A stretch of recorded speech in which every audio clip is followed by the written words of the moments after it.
जो last class था ना, लास्ट क्लास में मैंने आपको समझाया था किसके बारे में बेटा, सीरीज़ के बारे में। तो सीरीज़ वहाँ पे जाता हूँ, किसके बारे में, सीक्वेंस के बारे में। तो आपको मैंने वहाँ पर एक छोटा सा ये बताया था कि जो हमारे पास सीक्वेंस होता है कि बेटा सीक्वेंस को हमने 3 पार्ट में, मतलब आपके सिलेबस में, जो आपके कोर्स में 3 पार्ट में डिवाइड किया गया, 3 पार्ट में बताया गया उसके बारे में, जिसमें से एक को बोलते हैं अर्थमेटिक प्रोग्रेशन यानी एपी, एक को हम बोलते हैं ज्योमेट्रिकल प्रोग्रेशन यानी जीपी, एक होता है हार्मोनिक प्रोग्रेशन यानी एचपी। उसमें जो हमारा जो पहला पार्ट है इसका एपी, इसके बारे में पढ़ेंगे। यानी एपी भी सीक्वेंस का एक हिस्सा होता है। एक बात बेटा, अगर बात करें हम एपी के बारे में, एपी क्या है, एपी के बारे में जो चीजें आपने क्लास 10th में पढ़ी थी वही चीजें क्लास 11th में भी है, थोड़ा सा एक आधी पार्ट ऐड कर दिया गया है। आप ये मानकर चलो अगर आपने क्लास 10th की एपी पढ़ रखी है तो जो आपके लिए एक्सरसाइज 9.2 है उसको आप बहुत ही आसानी से कर लोगे बेटा। सेम लगभग सिमिलर वही है हमारे पास। अब एपी क्या है बेटा, आप लोग जानते ही हो कि अगर मैं इसको डिफाइन करूं कि if the difference of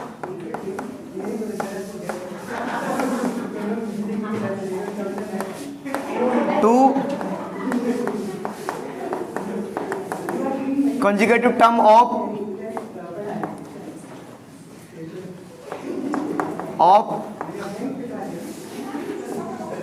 a sequence,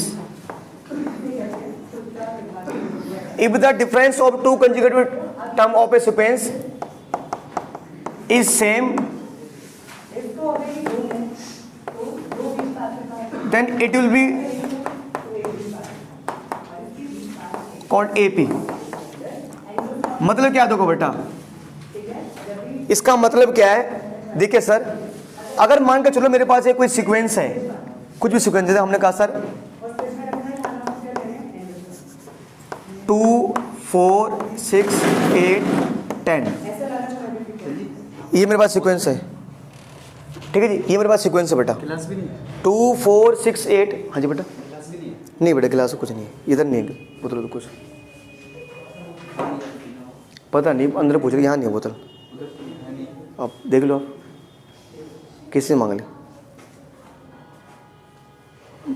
ठीक है। तो मेरे पास एक है ना 2 4 6 8 10, आप देख रहे हो ये मेरे पास एक सीक्वेंस है। अब यहाँ पर एक ये पहला टर्म हो गया, ये दूसरा टर्म हो गया, ये तीसरा टर्म हो गया, ये चौथा हो गया, पांचवा हो गया। तो अगर हम कोई भी 2 टर्म को उठाएं 2 4 6, अगर मैं इन तीनों को उठाऊं तो देखो सर, अगर 4 और 2 का डिफरेंस करो, 4 से घटाओ 2 तो बेटा कितना है हमारे पास, 2 आ रहा है, और 6 में घटाओ 4 तो देखो बेटा हमारा 2 आ रहा है। कुछ भी ले सकते हैं सर आप, जैसे आपने बोल दिया बेटा कि सर 5 10 15 20, यानी कि ये मेरे पास एक सीक्वेंस है। तो किसी भी सीक्वेंस में अगर 2 लगातार टर्म, 2 लगातार मतलब जैसे 5 10 और 10 15 लगातार टर्म है, अगर 2 लगातार टर्म का डिफरेंस सेम आ रहा हो, जैसे यहां पर आ रहा है, यहां पर इन सब का डिफरेंस 2 आ रहा है, यहां पर इन सब का डिफरेंस, जो सब का डिफरेंस है, यहां पर 5, यहां भी 5, 10 में घटाओगे 5 5 आएगा, 15 में से घटाओगे 10 5 आएगा, 20 में से घटाओगे 15 5 आएगा। तो ये सेम आ रहा, तो ये एपी में है, ठीक है जी। थोड़ा सही बैठिए बेटा, मेरे पास मान लो ये 6 12 ये 20, तो 12 से 12 में से घटाओगे 6, बट कितना बचेगा, 6 बचेगा, और 20 में से घटाओगे 12, कितना बचेगा, 8। तो इन दोनों का डिफरेंस यहाँ पर इनका डिफरेंस और इनका डिफरेंस सेम नहीं आ रहा, ये 6 आ रहा है 8 आ रहा है, तो ये एपी में नहीं हो सकता।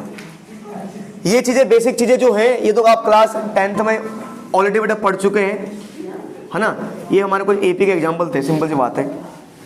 तो क्या लिखा है, if the difference of 2 conjugated term of A sequence, अगर एक सीक्वेंस के जो 2 लगातार टर्म है, इनका और इनका अगर डिफरेंस सेम आता है वो सीक्वेंस, वो हमारा AP माना जाएगा, है ना। ठीक है सर। अब देखो बेटा, जो कोई भी AP है, हम लोग जानते हैं कि फर्स्ट टर्म ऑफ AP, जो AP का फर्स्ट टर्म होता है उसको हम बेसिकली A1 से डिनोट करते हैं। ठीक है बेटा, बात करें तो जो दो किसी भी AP में, किसी भी जो AP है मेरे पास, तो जो डिफरेंस होता है, जो दो लगातार टर्म के बीच में डिफरेंस होता है उसको बोलते हैं कॉमन डिफरेंस।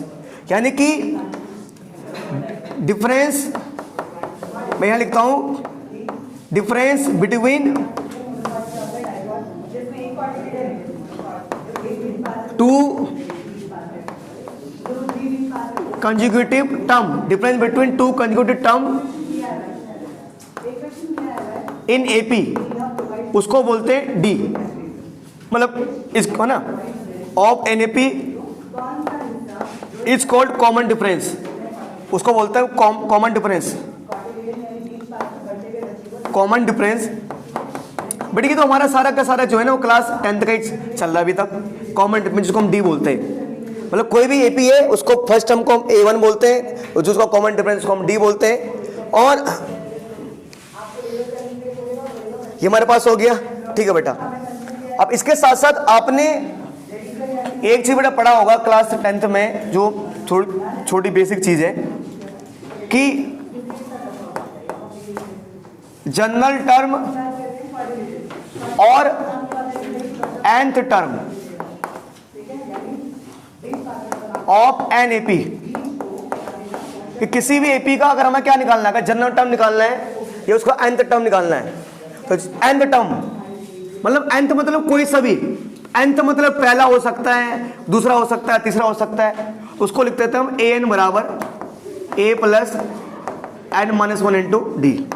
अगर किसी भी AP का हमें जनरल टर्म निकालना है, nth टर्म निकालना है, उसको लिख देते हैं हम an बराबर a plus n-1 into D, है ना। फर्स्ट टर्म को A1 बोलते हैं, कॉमन डिफरेंस को हम D, और इसको हम ये बोलते थे। अब बेटा जो इसके पीछे की कहानी है, मतलब एक्चुअल में ये तो an बराबर a plus n-1 into D आया ना बेटा, आया कैसे ये? ठीक है, तो जरा इसको, इसका जो डेरिवेशन है उसको देखते हैं कि ये बना कैसे। जो जनरल टर्म ऑफ NAP या बेटा nth टर्म ऑफ NAP, किसी AP का जो जनरल टर्म होता है या जो उसका n टर्म होता है, उसको हम an बराबर a प्लस n-1 से, तो इसको हम डिनोट करते ही हैं, है ना। ठीक है, इससे डिनोट करते ही हैं। तो जो हमारा जनरल टर्म होता है an बराबर a plus n-1 into D। तो जो ये तो मैंने आपको बताया था कि जो फर्स्ट टर्म हमारे पास होता है, फर्स्ट टर्म को हम A1 बोलते हैं, और जो कॉमन डिफरेंस होता है, कॉमन डिफरेंस उसको D बोलते हैं। तो अगर हमें मान लो किसी भी AP का फर्स्ट टर्म में फर्स्ट टर्म निकालना है, तो A1 फर्स्ट टर्म मतलब आपका सर A हो गया मान लो, ठीक है। अगर आपको सेकंड टर्म निकालना है, तो यार A में जो फर्स्ट टर्म है उसमें D जोड़ दो, तो क्या रहेगा, सेकंड टर्म आ जाएगा हमारे पास, है ना। अगर मान लो फर्स्ट टर्म में A, तो मुझे सेकंड टर्म निकालना है, उसमें D जोड़ दो, सेकंड टर्म आ जाएगा। अरे मान के चलो मेरे पास कोई AP है, उसका फर्स्ट टर्म में 5, तो मैंने कहा इनका कॉमन डिफरेंस 2-2 है। कोई किसी AP का फर्स्ट टर्म है 5 और इनका कॉमन डिफरेंस 2 है, तो 5 में जोड़ो 2 7, 7 में जोड़ो 2 9, 9 में जोड़ो 2 11, 11 में ऐड करो 2 13, ऐसे आ जाएगा। तो अगर इनका डिफरेंस यहाँ पर 2 था, तो मान लो कि कॉमन डिफरेंस जो वो D है। अब ना इसको हम क्या कर सकते हैं कि ऐसे लिख सकते हैं बेटा, A प्लस, मान के चलो हमने ऐसे लिख दिया इसको, D इंटू 1 लिख दिया भाई। अबे सेकंड टर्म को ऐसे लिखेंगे कि A प्लस D, है ना, तो A प्लस D इंटू 1, ठीक है। अच्छा, अब देखो बेटा, ये जो हमारे पास है, ये D इंटू 1 बोलो या आप ऐसे बोलो 1 इंटू D, बात एक ही है ना। और इसको फिर इसको भी A प्लस लिख दिया, और जो 1 है ना, तो तो 1 को मैं हम अपने तरीके से लिख सकते हैं। मान लो जैसे मैंने इसको मान लो 1 को लिख दिया मैंने कि 2 - 1 इंटू में डी, कुछ फर्क होने पड़ा। अरे सेकंड टर्म को हम a प्लस डी लिख सकते हैं। अब d को क्या कर दो, d लिखो, चाहे d इंटू 1 है तो d, पर d को हमने लिख दिया d इंटू 1, d इंटू 1 करोगे तब भी d आना है। ठीक है सर, a को a लिख दिया हमने, वही लिख दिया। अब इस 1 को हम क्या ले सकते हैं, 2 में से घटाओगे 1 तो आएगा तो 1 ही आएगा भाई। ठीक है, इंटू में d लिख दिया हमने, ये तरीका लिखा हमने भाई, बात वही है। इसको हमने उसी बात को घुमा फिरा कर ऐसे लिख दिया। अब मान लो मुझे किसी ab का थर्ड टर्म निकालना है ना भाई, तीसरा टर्म निकालना है, तो a में ऐड करेंगे 2d, या ऐसे बोलोगे अच्छा ना, तो d प्लस डी। आप देख लो ना, अगर पहला टर्म मान लो 5 था और अगला टर्म मेरे पास आया 7, अगला टर्म आया 9, मतलब इनका डिफरेंस 2 है, अगला टर्म आया 11। तो आप एक चीज देखो ना, अगर जब मुझे इसका सेकंड टर्म निकालना था तो 5 में जोड़ा मैंने 2 तो 7 आया। अगर मुझे इसका तीसरा टर्म निकालना है तो मैं 5 में, है ना, या तो 2 तरीके, या तो ऐसे कर दो 5 में जोड़ो 2 प्लस 2, तो 5 प्लस 2 प्लस 7 प्लस, है ना, 5 प्लस 2 7, 7 प्लस 2 9, या तो ऐसे आ जाएगा, है ना। नहीं तो एक तरीका और है, आप लोग जानते हो, सिंपल है यार, 5 में जोड़ा 2 7 आया, फिर 5 में जोड़ दो कितना 4 9 आ जाएगा, फिर 5 पर जोड़ दो कितना 6 11 आ जाएगा। तो ऐसे ही ये चीज आप पहले क्लास 10th में जानते थे कि फर्स्ट टर्म का मतलब a, सेकंड टर्म निकालना है तो a प्लस डी, है ना। और इसको मैं a तीसरा टर्म निकालना है तो d को 2 बार जोड़ दो, या इसको ऐसे बोल सकते हैं a प्लस 2d, है ना। ठीक है, अब ये जो मेरे पास a प्लस 2d है ना, देखो बेटा, इसको ऐसे अगर हम इसको मान लो लिखना चाहे तो इसको ऐसे लिख सकते हैं। ठीक है सर,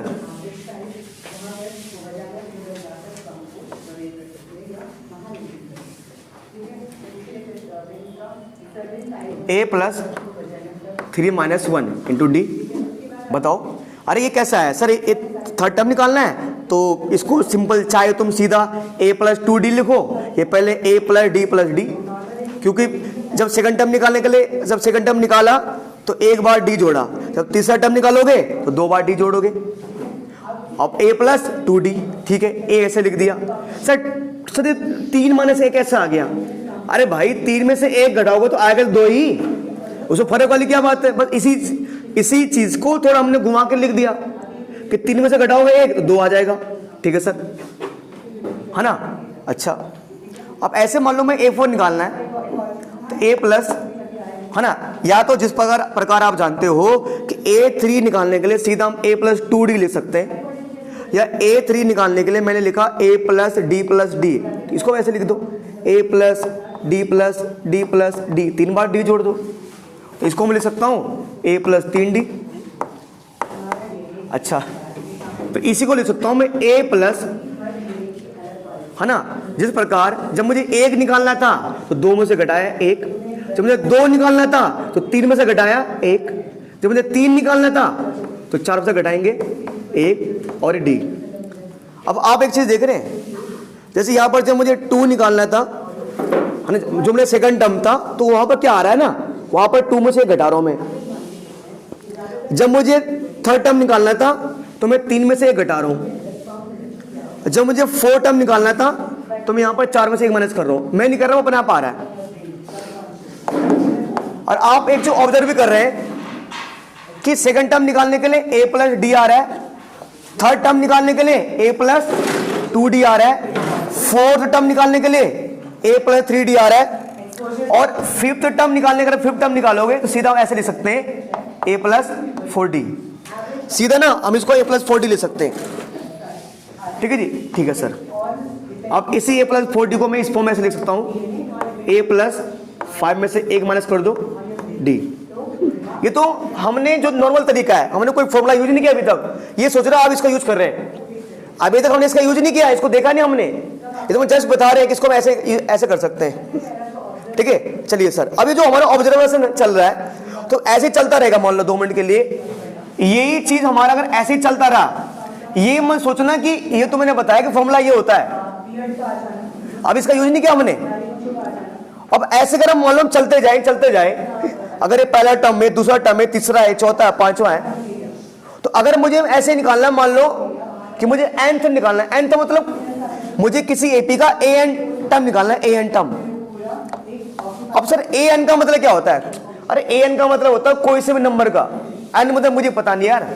जैसे मैंने कहा कोई नंबर लिया मैंने x, तो x का मतलब कुछ भी हो सकता है, x का मतलब 0 हो सकता है, x का मतलब -1 हो सकता है, x का मतलब 100 हो सकता है, 1000 हो सकता है, कुछ भी हो सकता है। तो अगर मुझे किसी एपी का nth टर्म निकालना है ना, उसको भी सेम लिख सकते हैं। कैसे? जैसे अभी लिखा मैंने कि सर है ना an, तो पहला फर्स्ट टर्म मेरे पास a आ जाएगा, है ना, ठीक है सर। अब अगर जिस प्रकार हमने ये ऑब्जर्व किया कि फिफ्थ टर्म निकालने के मैंने a + 5 - 1 × d किया, तो यहाँ पर ऑब्जर्व क्या करना है आपको? ऑब्जर्व देखो, जब पांचों टर्म निकालना था एपी का, a प्लस उस 5 में से घटा दिया 1। जब फोर्थ टर्म निकालना था तो a प्लस 4 में से घटाया 1। जब तीसरा टर्म निकालना था तो आपने देखा कि आपने 3 में से घटाया 1, 3 में से घटाया 1 है ना। जब सेकंड टर्म निकालना था 2 में से घटाया 1। तो अगर आपको ऐसे an टर्म निकालना है तो सेम यहां भी a आएगा, सब में a आ रहा है, ठीक है, सब में प्लस भी आ रहा है, ठीक है। सब में क्या कर रहे हैं, मैंने क्या बोला आपको, जो भी टर्म निकालना है ना उसमें से एक घटा दो आप, है ना। तो आप 5 में से यहाँ तो n निकालना है तो n में से माइनस कर दो, n - 1 × d, है ना। an टर्म निकालना तो उसमें क्या n - 1 × d कर दो। अब बट ये जो मेरा है ना, ये जो हमने एपी का फॉर्मूला जो क्लास 10th में यूज किया है, ये हमारा किसी एपी का n टर्म का फॉर्मूला, चाहे इसको n टर्म का फॉर्मूला बोलो या चाहे आप बोलो बेटा क्या, है ना, जनरल टर्म ऑन एपी। इसके हेल्प से हम किसी भी एपी का कोई से भी टर्म निकाल सकते हैं, आपकी मर्जी, किसी नंबर का। एक हमारे पास होता है बेटा कि sum of first n term of n AP,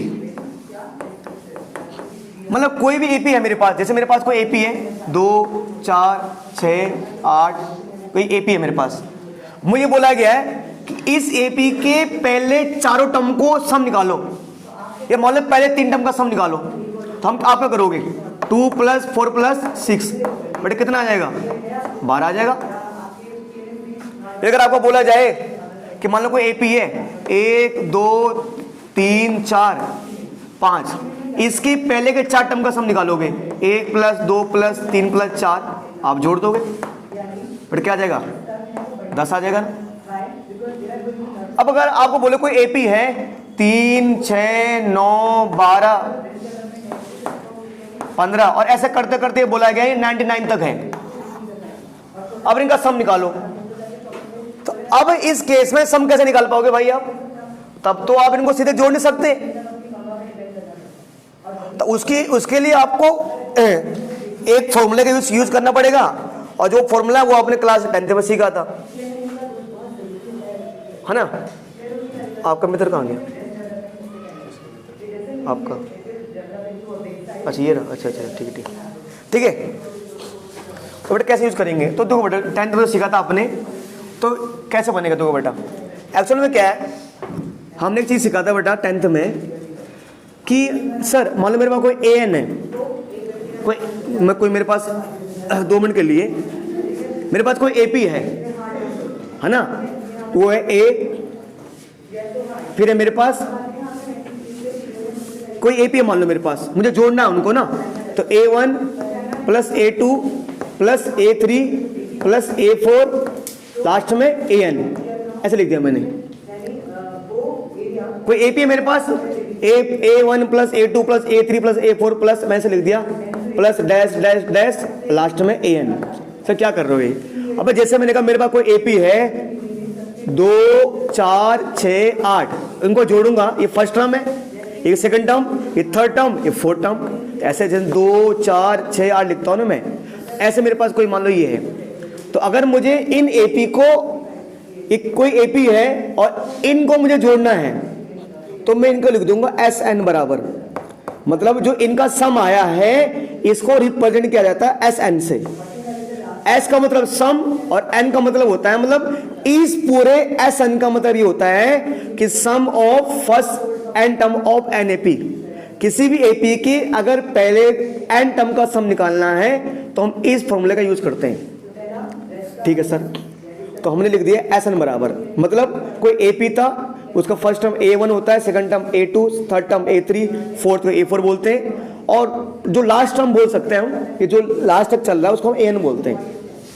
तो इन सब के सम को मैंने डिनोट किया है SN से।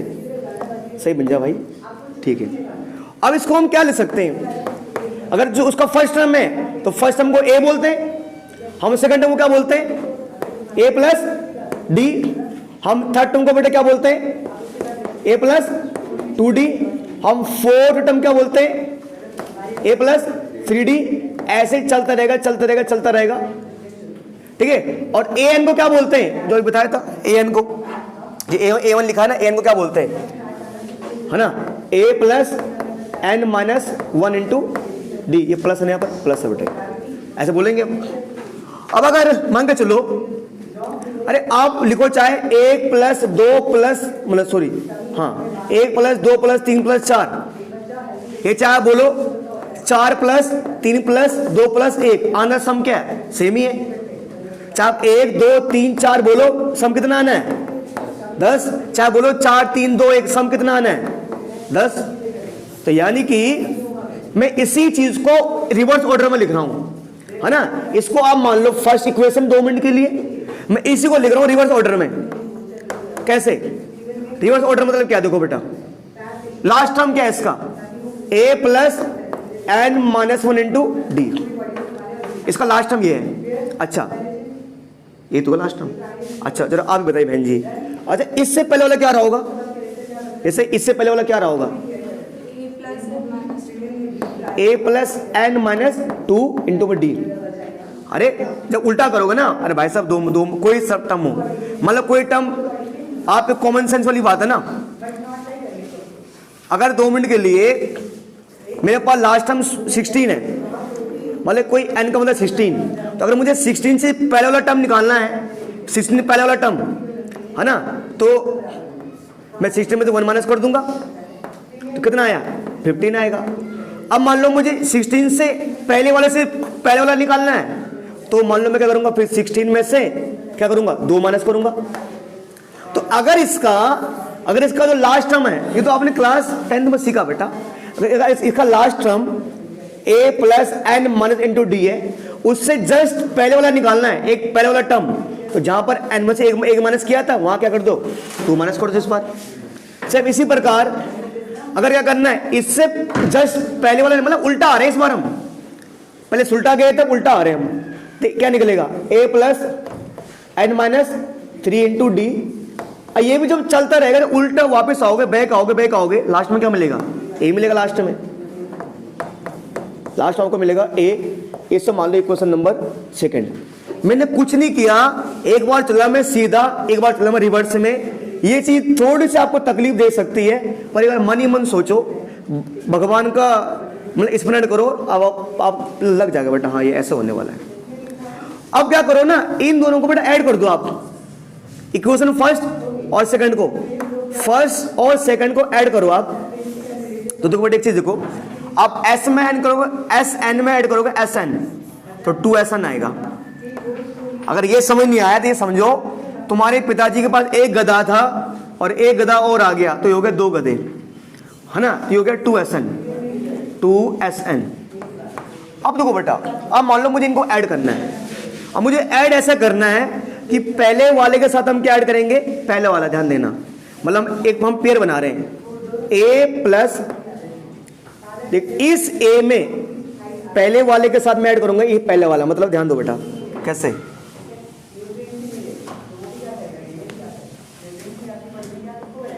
A में हम पेपर क्या ऐड करेंगे, इसको ऐड करूंगा मैं A plus N minus 1 into D, है ना, इतने ध्यान दो।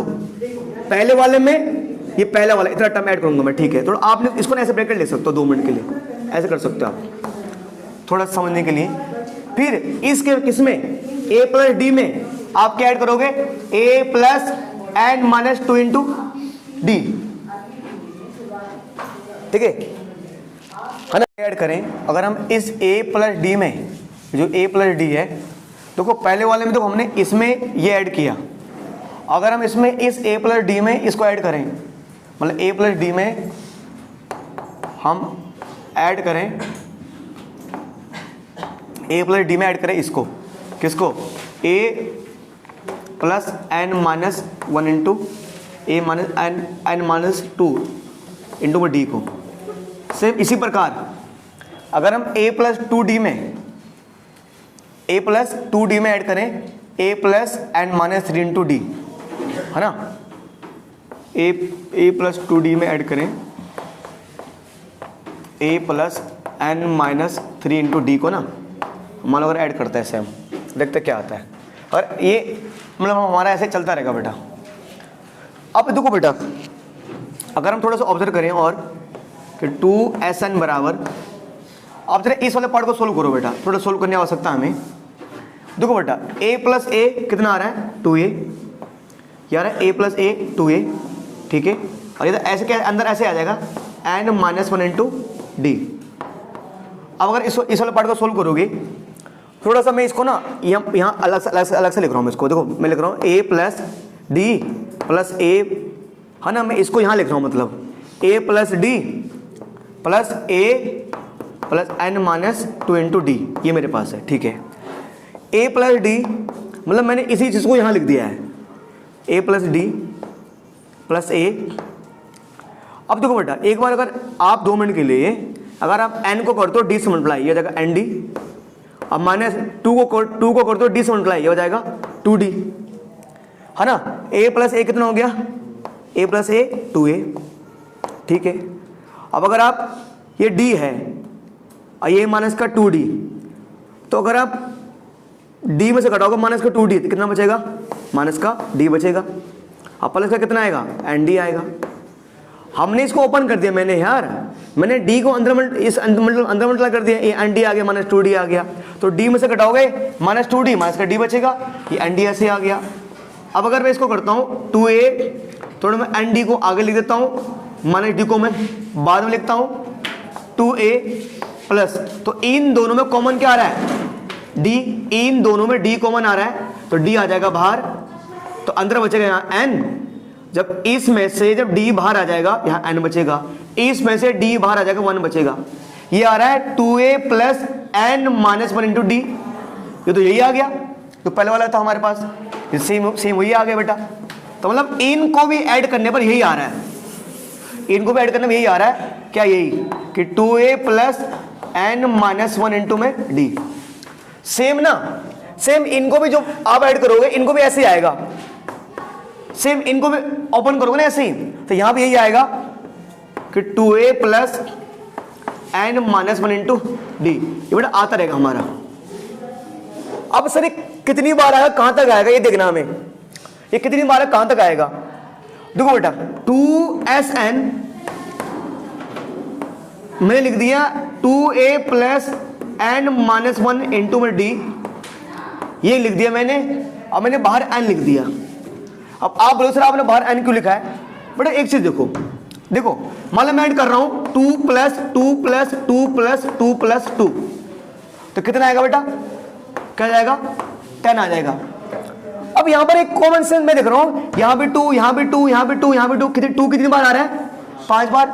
तो हमने सोचा 2 5 बार आ रहा है, उससे बढ़ गया 2 को 5 से गुणा कर दो, 2 5 बार आ रहा है, 2 5 10, सिंपल सी बात है ना। 2 को 5 बार जोड़ोगे 10 आ रहा है, तो मैंने देखा 2 को 5 बार जोड़ा जा रहा है, तो उससे अच्छा 2 को 5 से गुणा कर दो, 10 आ जाएगा। तो सेम यहां पे एक चीज देखो, ये जो है ना सर ये ऐसे कितनी बार आ रहा होगा, ये चीज 2a plus n minus 1 into d, 2a plus n minus 1 into d, क्योंकि यहां पर हमने माना हमारे पास n टर्म है, तो इसको n बार जोड़ा जा रहा होगा। हमारे पास टोटल n टर्म है, जो हमने यहां लिया, लास्ट हमने n लिया है, तो हमारे पास n नंबर ऑफ टर्म है, n मतलब कितने भी हो सकते हैं। तो जैसे 2 को 5 बार जोड़ा गया तो 5 मल्टीप्लाई कर दिया। तो यहां पर टोटल n टर्म है, तो यानी इसको n बार जोड़ा गया होगा, तो इंटू में n कर दिया, तो वो हमारा आंसर हो जाएगा। अब ये 2 मल्टीप्लाई में इधर डिवाइड में आ जाएगा, तो हो जाएगा n/2, है ना। आइए 2a plus n-1 into d, है ना। तो ये जो हमारे पास हो गया ना, ये किसी भी एपी, कोई भी हमारे पास एपी है, अगर उसके फर्स्ट n टर्म का सम निकालना है, फर्स्ट n टर्म का सम, उसके लिए ये बन गया, ये वाला फॉर्मूला बन गया हमारा, ठीक है, ये बन गया। और ये हमारे पास अगर किसी भी एपी का कोई टर्म निकालना, हम इसका यूज कर सकते हैं, ठीक है सर। और साथ साथ बेटा ये तो हमारे पास है ही, और इसके अलावा प्यारे बच्चों कोई भी इसी का एक और फॉर्मेट आपने क्लास 10 में पढ़ा था, इसी को छोटा करके बनाया गया है कि अगर मुझे किसी भी एपी का क्या निकालना है, अगर हमें एन टर्म का सम निकालना, तो उसी को हम छोटे फॉर्म में बोलते हैं ऐसे कि एस एन बराबर क्या बेटा n/2 क्या बेटा a प्लस एल, चाहे a प्लस ए एन बोलो, या इसको ऐसे बोल सकते हो कि एस एन बराबर n/2 a प्लस एल, मतलब लास्ट टर्म, मतलब किसी भी एपी के फर्स्ट n टर्म निकालने का सम ये भी है और ये दोनों भी है। मतलब क्या सर, दोनों का यूज कब करना है? इसका यूज तब कर सकते हो जब आपको n की वैल्यू दी हो, a की वैल्यू दी हो, और l मतलब लास्ट टर्म, है ना, ये जो आपको दिया हो इसका यूज कर सकते हो आप। तो ये तो आपका जो वही है जो क्लास 10 में ना, तो 10 की चीज आपने पढ़ी थी। और अगर आपको ज्यादा दिक्कत आ रही है, ये तो आपका डेरिवेशन था, तो आप सिंपल से ये जो फॉर्मूला एक, ये जो दूसरे नंबर का ये, और इनको आप याद कर सकते हो, तो आपको जो चैप्टर है वो आपको आसानी से उसको आप सोल्व कर लोगे, ठीक है। तो अभी तक आपको मैंने बताया बेटा, सिंपल सी बात है, जो आपको बातें याद रखनी है वो ये रखनी है इस चैप्टर में एपी के लिए, ठीक है, कि किसी एपी का एन टर्म, किसी भी का जो एन टर्म का फॉर्मूला होता है a plus n-1 into d, ये किसी एपी के फर्स्ट एन टर्म का सम n/2 2a plus n-1 into D, पहली चीज। इसी चीज को इसी का एक छोटा भाई है n+2, जिसको हम a प्लस एल बोलो, या इसी को हम ऐसे बोल सकते हैं n/2 a plus A N बोलो। ये तो जो चीजें हैं क्लास 10 की चीजें हमने सीखी है। क्लास 10 में एक और हमने फॉर्मूला सीखा था कि अगर किसी एपी का हमें ए एन निकालना है, तो ए एन टर्म का सम फॉर्मूला ये भी था कि S N minus S n-1। ये भी एक फॉर्मूला है। ये क्या है सर? ये सभी क्लास 10 के हैं, ये 11 में पैदा नहीं हुए, ये 10 में पैदा हो गए थे, है ना। ये कोई नया चीज नहीं बता रहा मैं आपको। अब देखो बेटा, अब जो नई चीज, थोड़ी सी जो नई चीज सीखनी है हमें, वो ये है बेटा कि अर्थमेटिक मीन। एक ना अर्थमेटिक मीन नाम का एक कॉन्सेप्ट है, छोटा सा कॉन्सेप्ट, इसको देख लो क्या मतलब है इसका। देखो अर्थमेटिक मीन का मतलब तुम देखते हो ना, तो हमें पता कि हमें याद आता था चैप्टर नंबर जो क्लास 9 तो हमने सीखा था, मीन निकालना, ये एवरेज निकालना। अच्छा, कोई मैंने कहा मान लो मेरे पास से 2 4 6 8, अब मुझे इनका मीन निकालना है, ये सीखा था, मुझे इनका क्या निकालना है? मीन। तो आप बोलते थे अच्छा आपको मीन निकालना है ना, तो अगर इनका मीन निकालना है तो हम ऐसे बोलते थे मीन इनका निकालना हमें, है ना, तो मीन को ऐसे बोलते थे हम x बार बराबर। अच्छा, हम बोलते थे सम ऑफ ऑल टर्म अपॉन में नंबर ऑफ ऑब्जर्वेशन। जब भी हम मीन निकालते थे या शॉर्ट फॉर्म में मीन को हम एवरेज बोलते थे, दूसरे भाषा में। इन सबको जोड़ दो, 2 प्लस 4 प्लस 6 प्लस 8, और नंबर कितने? 1 2 3 4 से डिवाइड कर दो, तो बेटा कितना आ जाएगा? 20 आ जाएगा पक्का? तुम बोल लो भाई 20, 8 14 20 आ जाएगा। बेटा कितना आ गया? 5, ये आ गया। चलो ठीक, ये भी ठीक है। अब ये तो था, ये भी अर्थमेटिक मीन हमने निकाल दिया। पर एपी के लिए एपी ने क्या किया, इन्हीं में एक रिलेशन ढूंढ दिया। रिलेशन ये ढूंढा, मान लो मेरे पास 2 4 6 8, ये एपी में है, ठीक है।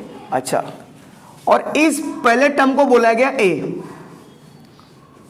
और इस दूसरे टर्म को बोला गया बी और इस तीसरे टर्म को बोला गया सी। माने एपी में 2 4 6 8 एपी में दिख ही रहा है।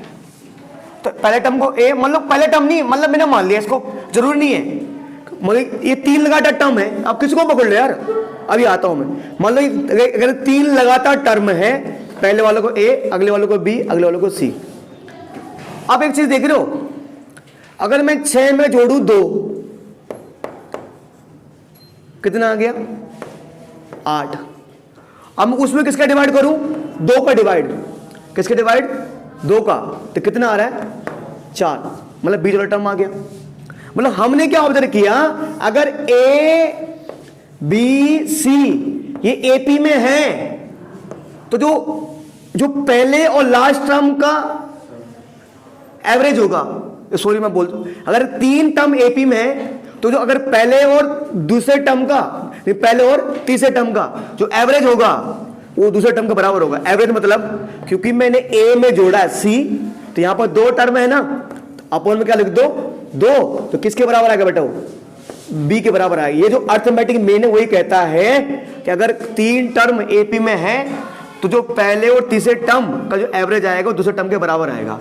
नहीं तो आप देख लो, देखो कि आप ए का मतलब कितना है 2, सी का मतलब कितना है 6, तो 2 में जोड़ो 6, कितना आएगा 8।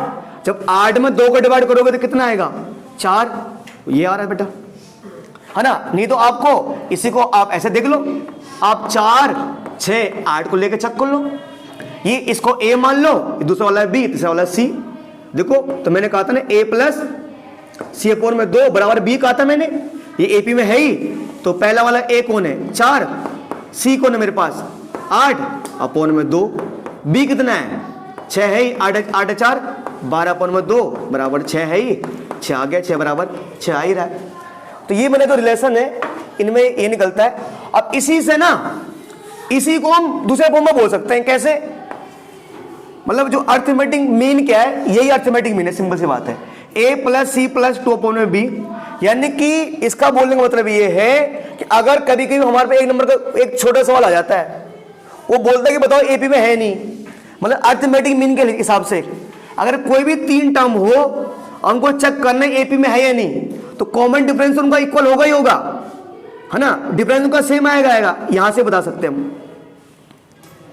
अच्छा ठीक है, अब मान के चलो बच्चों, इसी को हम क्या कर सकते हैं, a प्लस सी, ये 2 है ना, इसको यहां भेज सकते हैं, a प्लस सी बराबर 2b, ऐसे बोल सकते हैं, क्या दिक्कत है, चाहे ऐसे बोलो चाहे ऐसे बोलो, बात तो वही है ना, है ना।